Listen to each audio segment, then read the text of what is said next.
Hello everyone, and welcome back to the Calvin Tobin Show.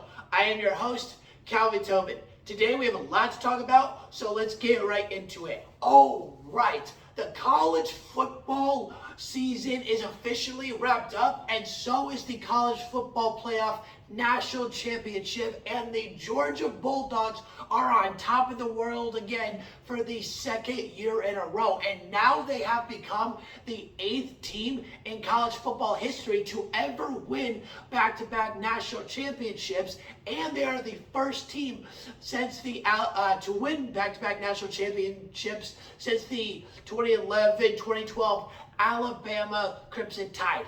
Now, what happened in this national championship game between the TCU Horned Frogs and the Georgia Bulldogs? This game was brutal, ruthless, no mercy, annihilation, destroyed, demolished. Any word that you can come up with that involves a team getting their ass completely whipped. And that is exactly how this game went down.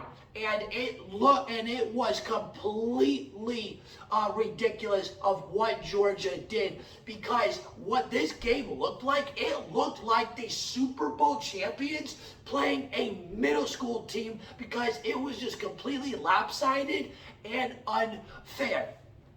Now, in this game, the Georgia Bulldogs broke a lot of scoring records. They broke the record for most points in the first quarter. They broke the record for most points in a single half of football, and they broke the record for most points scored in a college football national championship.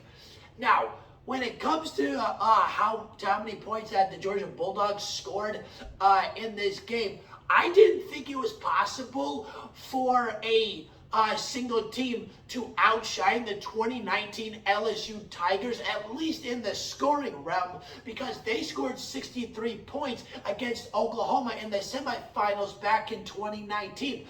But it turns out I was wrong, as the Georgia Bulldogs absolutely destroyed and annihilated the TCU Horned Frogs 65-7. Now, Shaq and I looked completely stupid picking TCU to win this game, but you can't really blame us because of what TCU pulled off against Michigan, because we thought that what they did against Michigan, that was going to lead into what was going to happen or have some of that talent and adversity to what was going to be possibly transpired in the national championship. But that did not happen, and unfortunately, Shaq got the worst part about it and had to end up eating frogs. Ouch. Now, the MVP of this game ended up being Stetson Bennett, and he ended up tying Joe Burrow's touchdown record for most touchdowns responsible for with 6 total touchdowns. And it was and for how much they destroyed the TCU, it was just completely embarrassing for them, because it was David versus Goliath. And right as soon as the fourth quarter started, Stetson Bennett was taken out of the national championship. He didn't even play the fourth quarter, and like all the second and third stringers were starting to play in the national championship. Now, is that TCU being that bad, or is it Georgia being that good? Well, I think it's Georgia being that good, because now they are the new best team and the team to beat in the college football playoff. And with what Stetson Bennett did in the national championship, being responsible for 6 touchdowns, there's an asterisk to his results, because this dude is 25 years old and he is playing against a bunch of 19 to 22 year olds. Like, he's completely older than them, so the adversity won't be as high on him because of that age. He knows how to handle it much better than the younger guys.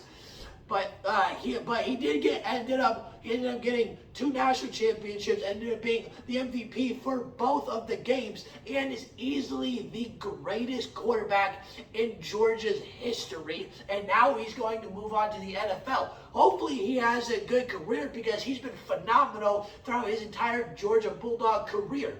Now, here's the thing about Georgia. Georgia is now the new dynasty of college football, as they have now surpassed Alabama. And when it comes to having phenomenal and great teams, you need great players, and you need great players at every single position of the field. And when it comes to having great players all over the field, you end up being one of the great teams that year, and potentially winning a national championship based on how you play that year. And last night, before the national championship even started, we actually got to look at who got into the 2023 College Football Hall of Fame class. And the names on this list, some of these names were long overdue, even though it does take much longer for players to get into the Hall of Fame in college football, because when it comes to college football, you have to be a true beast if you want to be looked at as a college great for years to come after you've left, and let alone decades. And these guys that were on this list were that. And besides, the names that were on this list were leaders. They were difference pushers and makers. They were phenomenal athletes. They were superstars. They were champions. They were All-Americans. They were Heismans.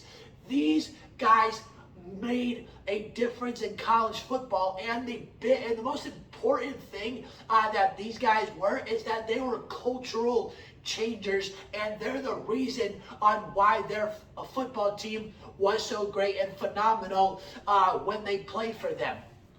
And some of the players on this list, just to name some of them, we had Dwight Freeney, we had Eric Berry, we had Luke Kuechly, we had Reggie Bush, we had Tim Tebow, we had Brian Westbrook, we had D'Angelo Williams, we had Jeremy Maclin.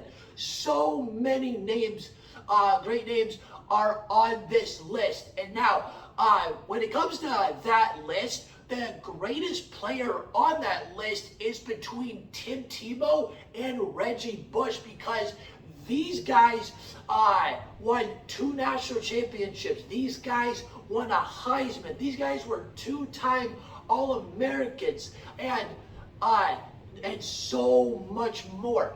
And they were arguably the greatest player at their position, and considered still that to this day. But Reggie Bush is a bit iffy because it's hard to compare what Barry did back in the 80s and from when he had his ridiculous 37 school and college record broken season. But when it comes to Tim Tebow and Reggie Bush, the greatest thing that these guys ever did when it came to them playing for Florida and USC, other than winning a national championship, the greatest thing that they ever did was that they turned their team into one of the greatest teams to ever play the game of college football. And Tim Tebow's year was in 2008, and Reggie Bush's year was in 2004. And for how phenomenal that these teams were, we could argue that both of these teams are top 10, top 15 of the greatest teams of all time. And there's no doubt in my mind that even though that the game does change gradually as time goes on, there are very few teams that could keep up with any decade or any year of a team, and that was 2008 Florida and 2000 USC Trojans. Now, with the rest of those players on this list, all these players are very deserving of going into the College Football Hall of Fame, and these guys will forever be remembered. And a guy who will especially be forever remembered is Carlos Correa, as has become the richest guy in sports and MLB history, or will be, because of what has transpired over the last month in the offseason for him, for what he has done, for the contracts that he has signed with the San Francisco Giants, the New York Mets, and the Minnesota Twins. And what has transpired in that realm is that Carlos Correa is going to easily have the longest career in MLB history as well, because between all the contracts that he signed, he is going to be playing for 31 more years and is going to be earning close to $1 billion, because over the course of those 31 years, he's going to be earning $865 million, and he's going to be averaging $27.9 million per year. And the crazy thing about this entire thing is that, I'm kidding, he's not going to be that rich, but what has happened is that he has now signed with another team, and this time he's actually back with the Minnesota Twins, because he's finalizing a deal right now, maybe with the Minnesota Twins, finalizing a 6-year, $200 million deal with them. Now, here's the thing. This is a maybe situation on if Carlos Correa is going to play out this contract because of what has transpired, because he signed a 13-year, $350 million deal with the Giants. He signed a 12-year, $315 million deal with the New York Mets, and now this $200 million deal. Where does he want to go? Where does he want to be? Because it looks like he doesn't even know for himself, even with all the money coming his way. And a real legitimate question is he going to stay with the Minnesota Twins? Because when he signed with the San Francisco Giants, he was just hours away from being announced as a Giants player until he signed his insane contract with the New York Mets. And when it came to being with the New York Mets, they were getting frustrated with him by talking with him and seeing what was going on behind closed doors. And now it looks like that the New York Mets walked away from Carlos Correa, and now he is back with the Twins. And here's the thing. Is he going to stay with the Twins, or is he going to go to another team? Because as of right now, what has happened, we cannot actually be completely sure if he is going to stay with the Twins, just because of what has been going on and what he has done.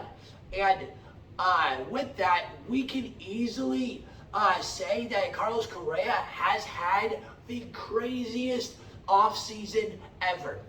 Alright, that's the end of the Calvin Tobin Show. Please subscribe to my channel at Calvin Tobin Show so you don't miss out on any sports media. And please follow me on Instagram at Calvin Tobin Show so you don't miss out on any sports news whatsoever. And I'm out.